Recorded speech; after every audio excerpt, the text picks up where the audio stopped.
Good morning students.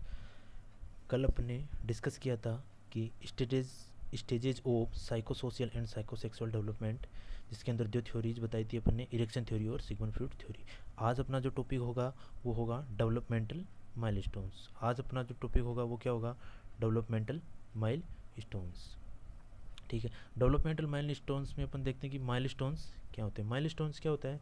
किसी person का physically, mentally, socially और स्पिरिचुअली तरीके से क्या होना, डेवलपमेंट होना या मेच्योर होना, क्या कहलाता है? माइलस्टोन्स कहलाते हैं। तो अब देखते हैं कि डेवलपमेंट क्या होता है। तो डेवलपमेंट क्या होता है? Development is the functional maturations of organs. मतलब अपनी बॉडी के जो ऑर्गन्स हैं उनका क्या होना, फंक्शनली तरीके से मेच्योर होना ही क्या कहलाता है? डेवलपमेंट कहलाता है। नेक्स्ट देखते हैं तो it is depend upon the neuromuscular maturity and gene determinants and environmental influence. ये किस चीज़ पे डिपेंड करता है? जो डेवलपमेंट है वो किस पे डिपेंड है?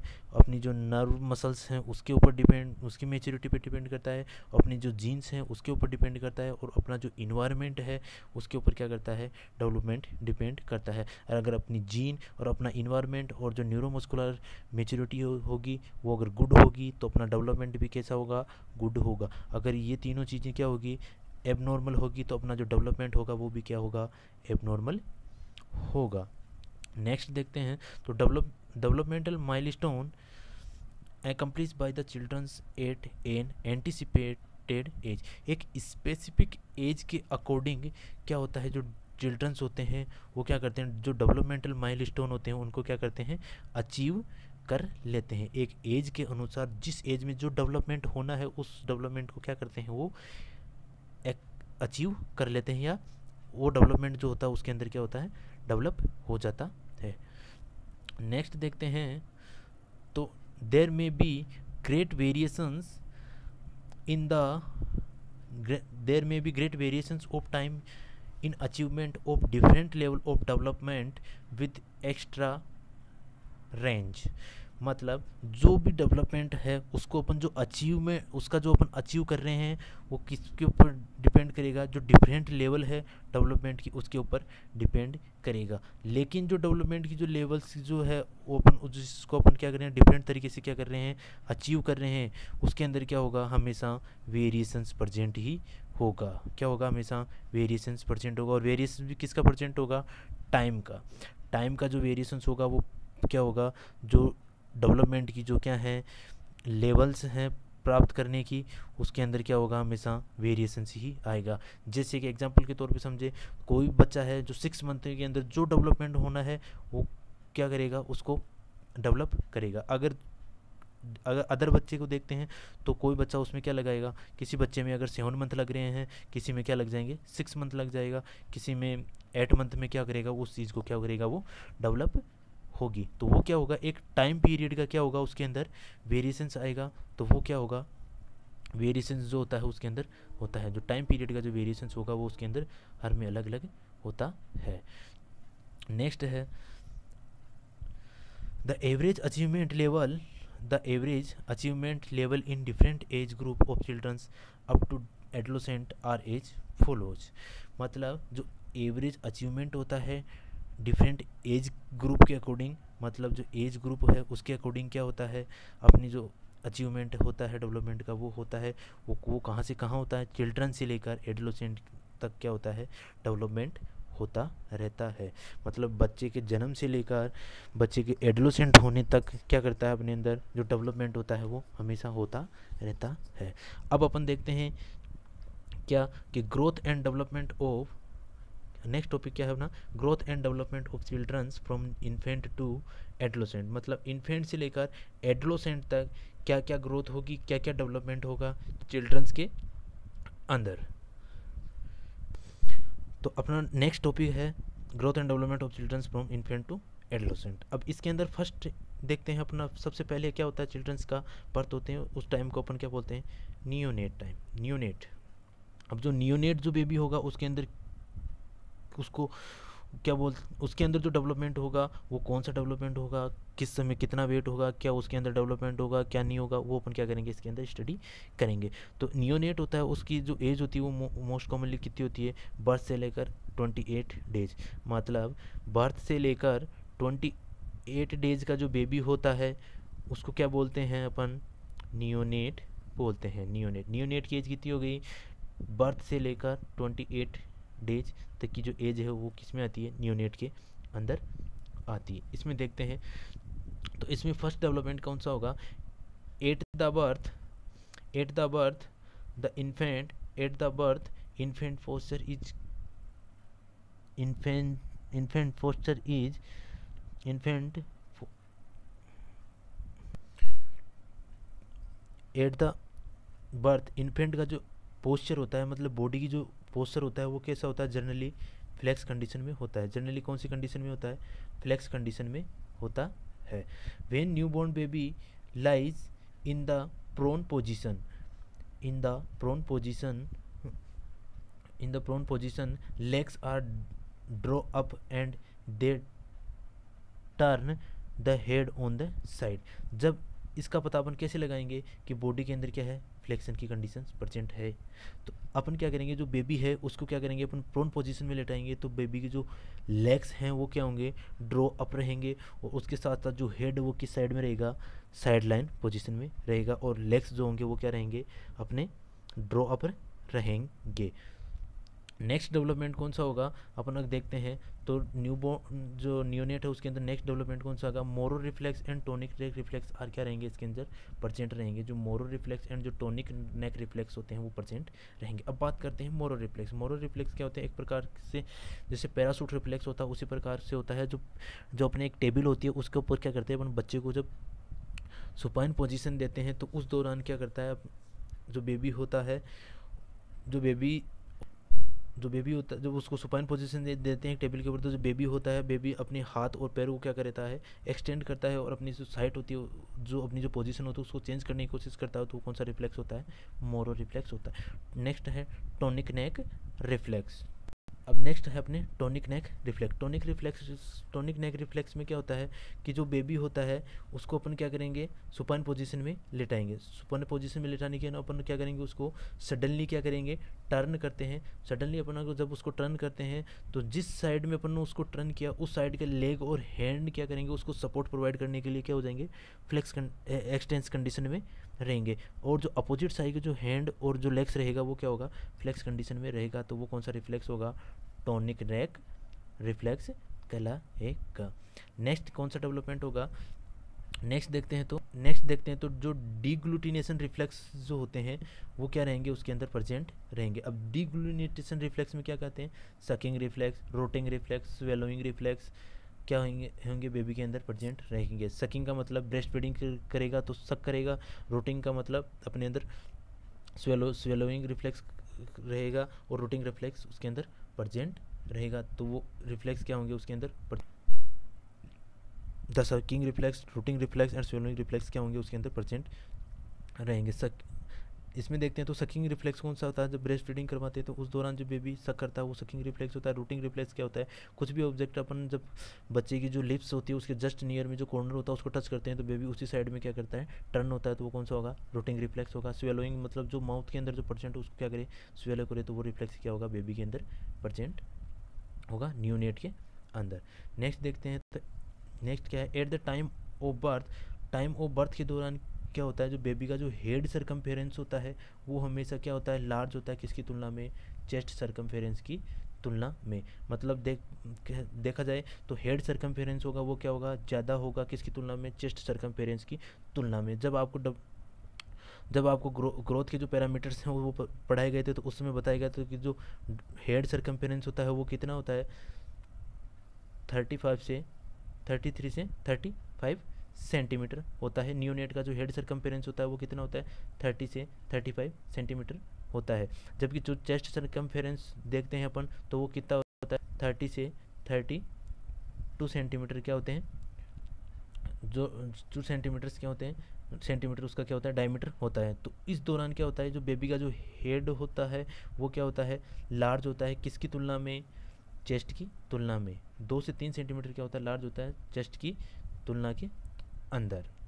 नेक्स्ट देखते हैं तो brain growth depend upon myelinations of neurons.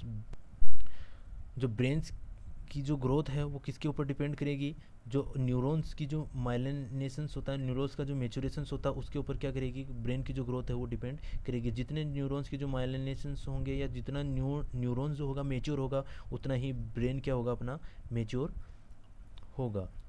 Next देखते हैं, hearing and touch are well developed. जब बच्चा क्या करता है, आराम से सुन सकता है और टच को क्या कर सकता है, आराम से महसूस कर सकता है, तो वो जो रिफ्लेक्स है उसके अंदर क्या रखेंगे, जो टचिंग रिफ्लेक्स और जो हियरिंग रिफ्लेक्स होगा वो भी क्या रहेंगे, बेबी के अंदर प्रेजेंट रहेंगे। नेक्स्ट देखते हैं, तो at the birth the normal body temperature range between 36 से 36.5 से 37.5 सेंटीग्रेड। मतलब बेबी के जो जन्म लेता है उस दौरान बेबी का जो टेम्परेचर होता है नॉर्मली कितना होता है, 36.5 से 37.5 डिग्री सेंटीग्रेड होता है। नेक्स्ट देखते हैं, तो the apical pulse rate normally range between 120 to 140 beat per minute.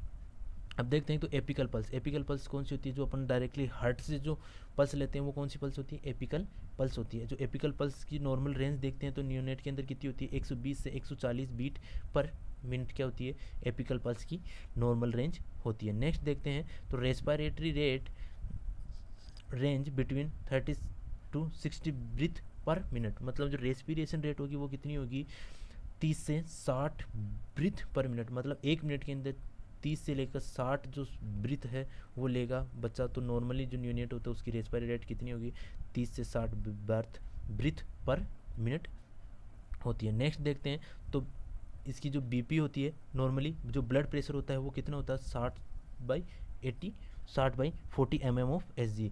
मतलब सिस्टोलिक प्रेशर कितना होगा, 60 mm, एंड जो डायस्टोलिक प्रेशर होगा वो कितना होगा, 40 mm। मतलब 60/40 mm जो होगा mm/Hg होगा, वो क्या होगा, बच्चे का ब्लड प्रेशर होगा। ये जो डेवलपमेंट हुआ वो किसके अंदर हुआ, न्यूनेट के अंदर हुआ है। नेक्स्ट अपना टॉपिक है इन्फेंट। नेक्स्ट अपना टॉपिक क्या है, इन्फेंट।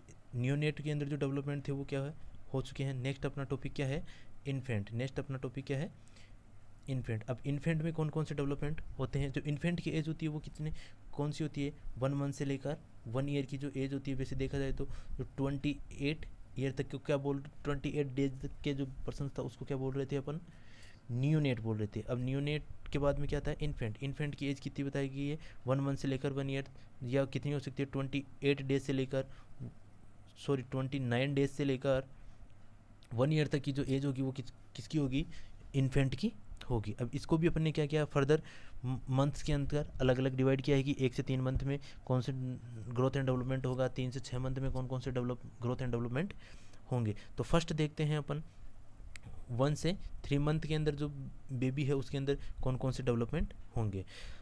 तो इसमें देखते हैं the post fontanelles close by the age of 1.5 month. जो पोस्टीरियर फोंटानेल्स होता है वो क्या होता है, क्लोज होता है the age of half of month. मतलब मोस्टली देखा जाए तो जो 6 वीक्स होते हैं उसके अंदर क्या होते हैं, बेबी का जो पोस्टीरियर फोंटानेल्स होता है वो क्या हो जाता है, क्लोज हो जाता है। और जो एंटीरियर फोंटानेल्स होता है वो कब, जो 18 मंथ होते हैं उनके अंदर क्या होता है, क्लोज होता है। नेक्स्ट डेवलपमेंट कौन सा होगा देखते हैं, तो infant begin to hold up his hands. अपने जो हैंड्स हैं उनको क्या करेगा, आपस में होल्ड कर सकता है, या अप यानी ऊपर की ओर उठा के भी क्या कर, ऊपर की ओर उठाना के लिए भी क्या कर सकता है, होल्ड कर सकता है। बेबी जो होगा अपने हाथों को क्या करेगा, ऊपर उठा के एक जगह होल्ड भी करने की जो कैपेसिटी होती है वो भी क्या होती है, इन्फेंट के अंदर। जो 1 मंथ से 3 मंथ का जो बेबी होता है उसके अंदर जो डेवलपमेंट है वो हो जाता है। नेक्स्ट देखते हैं, तो है कि the infant begin to put up his hand in the mouth. अब फर्स्ट इससे पहले क्या था कि इन्फेंट की जो हेल्ड, जो इन्फेंट है अपने हाथों को ऊपर उठा के होल्ड करने की कैपेसिटी रखता है। उसके बाद में क्या डेवलपमेंट होगा, जिन हाथों को उसने उठाया है उसको किसके अंदर पुट कर सकता है, वो माउथ के अंदर भी पुट करने की कैपेसिटी रखता है। मतलब जो 1 से 3 मंथ का जो बेबी हो जाता है वो अपने हाथों को क्या करता है, डायरेक्टली मुंह के अंदर पुट करने की कोशिश भी करता है या मुंह के अंदर भी लेता है। नेक्स्ट देखते हैं, तो अपने आता है at the age of 4 to 8 week the reflex reach the reflex reach their peak level, especially sucking reflex, which effort nutrition, survival and psychological pleasure। इसका मतलब ये है कि जो सकिंग रिफ्लेक्स होगा वो क्या होगा 4 to 8 वीक पे क्या होगा डिसअपियर होना स्टार्ट हो जाएगा। क्यों हो जाएगा? जो साइकोलॉजिकली प्लीजर आ जाएगा किसके लिए? न्यूट्रिशनल अफोर्ड के लिए, जिसके कारण जो सकिंग रिफ्लेक्स है वो 4 to 8 वीक के ऊपर क्या हो जाएगा? डिसअपियर होना स्टार्ट हो जाएगा। नेक्स्ट देखते हैं तो the infant cries to express their needs. जिस इसका कहने का मतलब है कि जब बच्चे को किसी चीज़ की रिक्वायरमेंट होगी उस दौरान बेबी क्या करेगा? क्राई करके अपनी क्या करेगा? कंडीशंस को शो करने की कोशिश करेगा। मतलब बेबी इसमें साफ बता रहा है कि जब बेबी क्राई करेगा तो अपने को क्या करना है? समझ जाना है कि बेबी को किसी ना किसी चीज़ की क्या है? नीड है या रिक्वायरमेंट है, तभी बेबी क्या करेगा? क्राई करेगा। नेक्स्ट देखते हैं तो the turn the head toward the sound. जिस ओर से अपन उसको क्या करेंगे? साउंड प्रोवाइड करेंगे, उसी और क्या करेगा? अपने हेड को क्या करेगा? वो टर्न करता है। नेक्स्ट देखते हैं तो they can grasp the toys but they have lack firm holding capacity. मतलब इससे साफ है कि जो टॉयज या जो खिलौने हैं उनको क्या करेगा? वो पकड़ने की कोशिश तो करेगा, लेकिन जो पकड़ने की जो कैपेसिटी है वो कैसी होगी? उनकी लेग होगी। कैसी होगी? लेग होगी, मतलब कम होगी। मतलब कह सकते हैं कि जब अपन उसको क्या करेंगे? खेलने के लिए अगर बॉल देंगे तो वो बॉल को क्या करेगा? पकड़ने की कोशिश ही करेगा, लेकिन उसको क्या नहीं कर पाएगा? होल्ड नहीं कर पाएगा। नेक्स्ट देखते हैं they look interested in surrounding given the sound smile and recognise the mothers. जब वो अपनी मदर्स को रिकॉग्नाइज करते हैं या अपनी मदर्स को जब वो क्या करते हैं? देखते हैं, तो उस दौरान क्या करते हैं? सोशल स्माइल को क्या करते हैं? वो शो करते हैं। तो उसके अंदर क्या करते हैं? वो इंटरेस्टेड रहते हैं, या जो आसपास के जो इन्वायरमेंट है उसको देख के क्या कर सकता है? सोशल स्माइल देने की कोशिश जो बेबी होता है वो करता है। नेक्स्ट अपने देखते हैं 3 to 6 मंथ ऑफ एज। 3 से 6 महीने का जो बेबी होगा उसके अंदर क्या क्या माइलस्टोन्स डेवलप होंगे। When the infant lining in prone position the infant try to rise the chest in a vertical arm and legs are extended. इसका मतलब ये है कि जब बेबी को अपन क्या करेंगे? प्रोन पोजीशन में लेटाएंगे, तो इन्फेंट क्या करेगा? अपनी जो प्रोन पोजीशन में लेटा जो चेस्ट होता है वो टेबल की या जो बेड है उसके ऊपर क्या करेगा? टच करेगा। टच करने के बाद क्या करेगा? बेबी उस चेस्ट को क्या करेगा? राइज अप करने की कोशिश करेगा, मतलब उठाने की कोशिश करेगा। उसके साथ साथ जो लेग्स और जो अपने जो आर्म्स हैं उसको क्या करेगा? एक्सटेंड करेगा। मतलब जो लेग्स और जो आर्म्स तो होगी वो तो क्या होगी? एक्सटेंड होगी, और चेस्ट को क्या करेगा? वो ऊपर की ओर उठाने की कोशिश करता है। नेक्स्ट देखते हैं by the 6 month infant roll over from prone to supine position. मतलब अगर अपन बेबी को क्या करेंगे? सुपाइन पोजीशन में लिटाएंगे या प्रोन पोजीशन में लिटाएंगे तो वो किस में कन्वर्ट कर लेगा? सुपाइन पोजीशन में खुद को। मतलब अपन ने बच्चे को क्या किया? उल्टा लिटाया तो वो कुछ ही पल में क्या करेगा? खुद को क्या करेगा? सुपाइन पोजीशन में कन्वर्ट कर लेगा। मतलब उल्टा लिटाया अपन ने प्रोन पोजीशन में, और वो सपोर्ट के साथ क्या कर लेगा? अपने आप को सुपाइन पोजीशन में डाल लेगा। मतलब सुपाइन अपनी पोजीशंस क्या कर लेगा? वो चेंज कर लेगा। नेक्स्ट देखते हैं the infant hold the object with palm grasp and take into the mouth for exploration. जब बेबी को क्या करेंगे? अपन कोई ऑब्जेक्ट या कुछ खेल प्ले करने के लिए क्या देंगे? कुछ भी देंगे, तो वो उस ऑब्जेक्ट को क्या करेगा? अपने हाथ से क्या करेगा? पकड़ेगा। हाथ से क्या करेगा? उसको पकड़ेगा। पकड़ते ही सीधा कहाँ लेके जाएगा? मुंह के अंदर ले जाएगा। मतलब उसको क्या लगेगा कि ये जो अपने को जो ऑब्जेक्ट दिया है या अपने को जो इंस्ट्रूमेंट या कोई चीज़ दी है वो क्या है? सीधी अपने खाने की ही है। तो वो क्या करेगा? उसको डायरेक्ट किस में लेके जाएगा? माउथ के अंदर लेके जाएगा। जो भी अपन ऑब्जेक्ट देंगे उसको होल्ड किया हैंड्स के अंदर, उस डायरेक्ट कहाँ लेके जाएगा?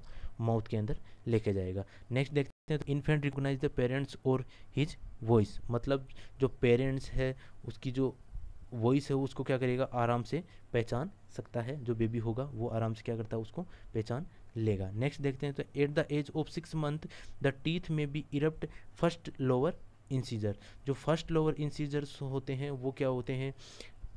निकलना स्टार्ट हो जाते हैं। बेबी की जो एज होती है 6 मंथ की उसके दौरान ही जो लोअर जो इंसीजर्स जो टीथ होते हैं वो क्या होते हैं? इरप्ट होना या निकलना क्या होते हैं? स्टार्ट हो जाते हैं। नेक्स्ट देखते हैं तो infant get excited at the site of food and open the mouth for feeding.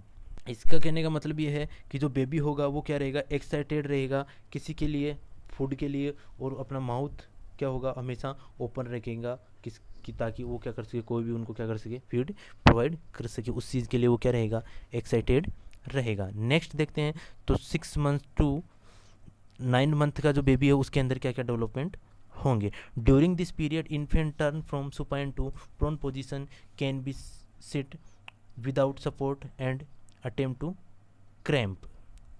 इसमें 3 to 6 मंथ का बेबी था, वो क्या कर रहा था, डायरेक्टली प्रोन पोजीशंस को किस में कन्वर्ट करता, सुपाइन पोजीशंस के अंदर। लेकिन जो 6 से 9 मंथ का जो बेबी है वो क्या करेगा, सुपाइन पोजीशन को किस में कन्वर्ट करेगा, प्रोन पोजीशन के अंदर कन्वर्ट करेगा। क्या करेगा, सुपाइन पोजीशन को किस में कन्वर्ट, प्रोन पोजीशन में। जब क्या करेंगे अपन बेबी को सुपाइन पोजीशन में लिटाएंगे तो बेबी किस अपने आप को किस में कन्वर्ट कर लेगा, प्रोन पोजीशन के अंदर। किसके साथ, बिना किसी और इसके साथ क्या कर सकता है, सिट विदाउट सपोर्ट, बिना किसी सपोर्ट के ही वो क्या करेगा, बैठ सकता है, और अटेम्प अपने क्रैम्प जो अपनी जो एक्टिविटीज़ है उसको क्या करेगा, अटेम्प करेगा। बिना किसी सपोर्ट के ही वो क्या कर सकता है, सिट कर सकता है या बैठ जाता है, तो उसको क्या करेंगे, और अपनी जो अटेम्प्ट है या अपनी जो एक्टिविटीज़ है उसको क्या करेगा, फुलफिल करेगा।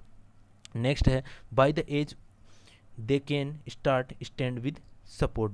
अब इस 6 से 9 मंथ का जो बेबी है वो बिना किसी सपोर्ट के बैठ जाएगा, लेकिन किसी सपोर्ट के साथ ही वो क्या कर सकता है, हमेशा खड़ा हो सकता है। नेक्स्ट देखते हैं, तो play with the foot and learn to put their full foots into the mouth. इसमें क्या होगा, जो बेबी है अपने पैरों से क्या करेगा, पैरों के साथ क्या करेगा, खेलेगा, और क्या करेगा, सीखेगा। क्या सीखेगा कि उन अपने जो फुट्स हैं उनका जो मेनली जो फिंगर है उनको क्या करेगा, डायरेक्टली माउथ में ले जाएगा। इससे पहले क्या हो रहा था कि जो बेबी जो ऑब्जेक्ट है उसको हैंड्स में होल्ड करके क्या कर रहा था, सीधा माउथ के अंदर ले जा रहा है। इसमें क्या करेगा, अपने पैरों के साथ क्या करेगा, वो खेलना स्टार्ट होगा, और क्या सीखेगा कि पैरों को सीधा किस में ले जाएगा, माउथ के अंदर ले जाना सीख जाएगा। नेक्स्ट देखते हैं, तो they can transfer a toys from one hand to another hand. मतलब अपने एक हाथ से दूसरे हाथ में जो खिलौने हैं उनको क्या कर सकता है, वो ट्रांसफ़र कर सकता है। तो वो क्या होता है, उसके अंदर क्या होता है, वो एबल हो जाता है। नेक्स्ट देख, तो infant respond to their own name. Infant respond to their own. जब भी अपन उस पर्सन या उस बेबी का क्या करेंगे, अपन जो नाम रखा है उससे अपन पुकारेंगे, तो बेबी उसके प्रति क्या करेगा, अपने को रेस्पॉन्स देना स्टार्ट कर देता है। नेक्स्ट है, दे लव रिपीटेटिव गेम्स। जो भी गेम्स होते हैं उसके प्रति क्या करता है, वो अपने प्यार को व्यक्त करता है। बार बार अपन उसके साथ खेलेंगे, कूदेंगे, उसको कुछ सिखाएंगे, तो उसको क्या करेगा, उस चीज़ के अंदर इंटरेस्ट आएगा, और वो उस चीज़ को क्या करेगा, सीखने की कोशिश करेगा, तो उसके प्रति वो क्या करेगा, लव को शो करेगा। नेक्स्ट देखते हैं, they are frightened of the strangers turn away and cry slow the crying when hold by the mothers. इसका कहने का मतलब है, कोई भी अनजान व्यक्ति अगर उसके पास आएगा तो उसके साथ क्या करेगा, या तो वो एक बार तो क्या करेगा, उसके साथ स्ट्रेंथ या मतलब लड़ने की कोशिश करेगा। अगर वो उस चीज़ को लड़ नहीं पाएगा तो सीधा क्या करेगा, फिर रोना स्टार्ट कर देगा। अब जब रोना स्टार्ट कर देगा, जब तक वो रोएगा जब तक कि उसकी मदर क्या नहीं कर ले, उसको में ना ले। अगर जो बेबी है वो उसके पास कोई अननोन व्यक्ति अगर जाएगा तो वो सीधा क्या करेगा, या तो उससे लड़ेगा नहीं तो उस, या फिर क्या करेगा, उसकी क्या करने की कोशिश करेगा, क्राई करेगा, मतलब रोना स्टार्ट हो जाएगा। अब अगर वो रोना स्टार्ट हो गया, जब रोना स्टार्ट हो गया है तो वो जब तक चुप नहीं रहेगा जब तक कि उसकी मदर उसको क्या नहीं ले ले, गोद के अंदर ना ले। जैसे ही मदर ने उसको क्या किया, गोद के अंदर लेगी, तो वो बच्चा क्या होगा, रोना बंद कर देगा। नेक्स्ट देखते हैं, infant begin to initiate the express of other. किसी भी जो पर्सन जो भी इन्फेंट है वो हर के साथ क्या करेगा, अपने एक्सप्रेशंस को शो करने की कोशिश करेगा। नेक्स्ट देखते हैं, तो 9 to 12 month. During this period infant can stand without support.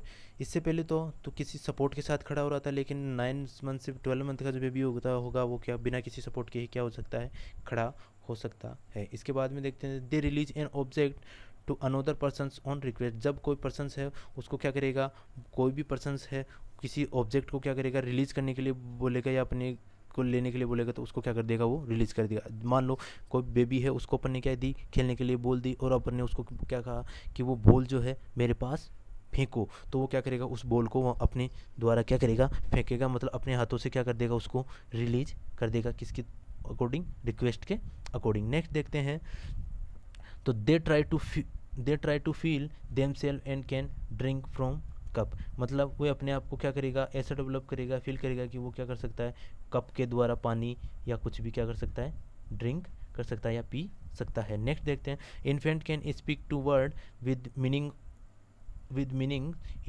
Infant says mama, papa, dada, respond to his own name at 10 month.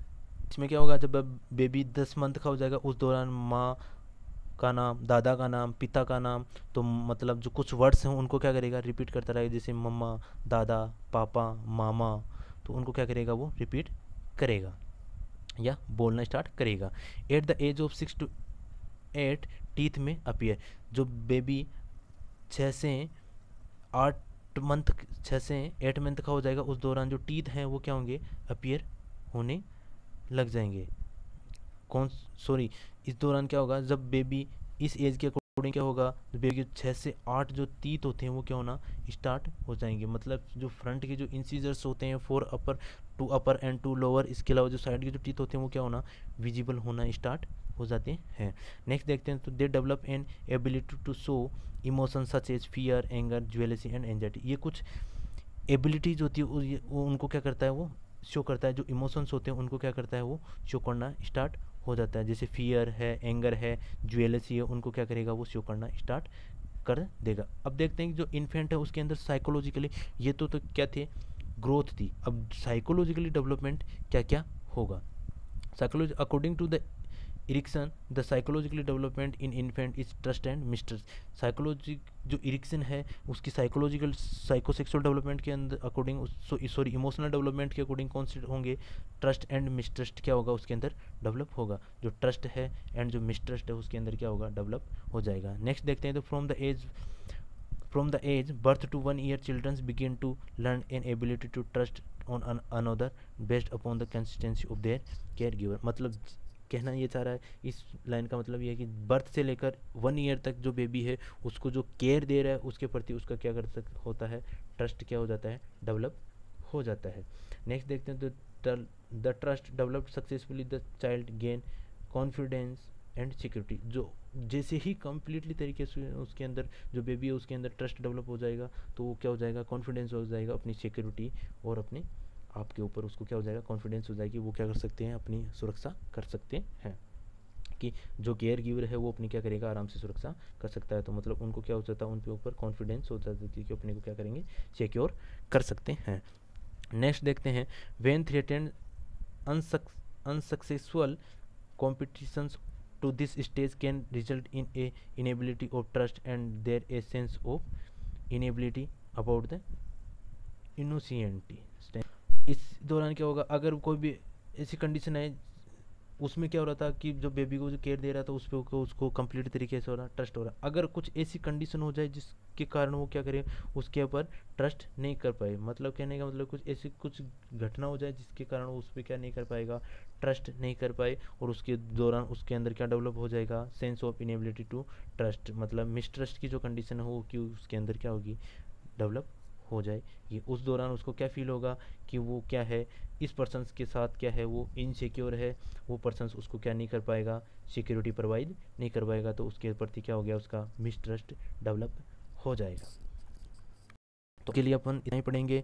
अगर किसी स्टूडेंट को समझ में नहीं आया हो या कुछ क्वेरी हो तो कमेंट बॉक्स में कमेंट डाल के बता सकते हैं कि क्या दिक्कत आई है, और जो भी कमेंट बॉक्स में जो आएगा उसको सोल्व किया जाएगा, जो भी क्वेश्चन आएगा उसको बताया जाएगा। जो समझ में नहीं आए वो कमेंट बॉक्स में लिखें, उनको आराम से दोबारा रिपीट करके समझाया जाएगा। तो thanks student, and next topic will start at tomorrow continuously. Thank you, most welcome.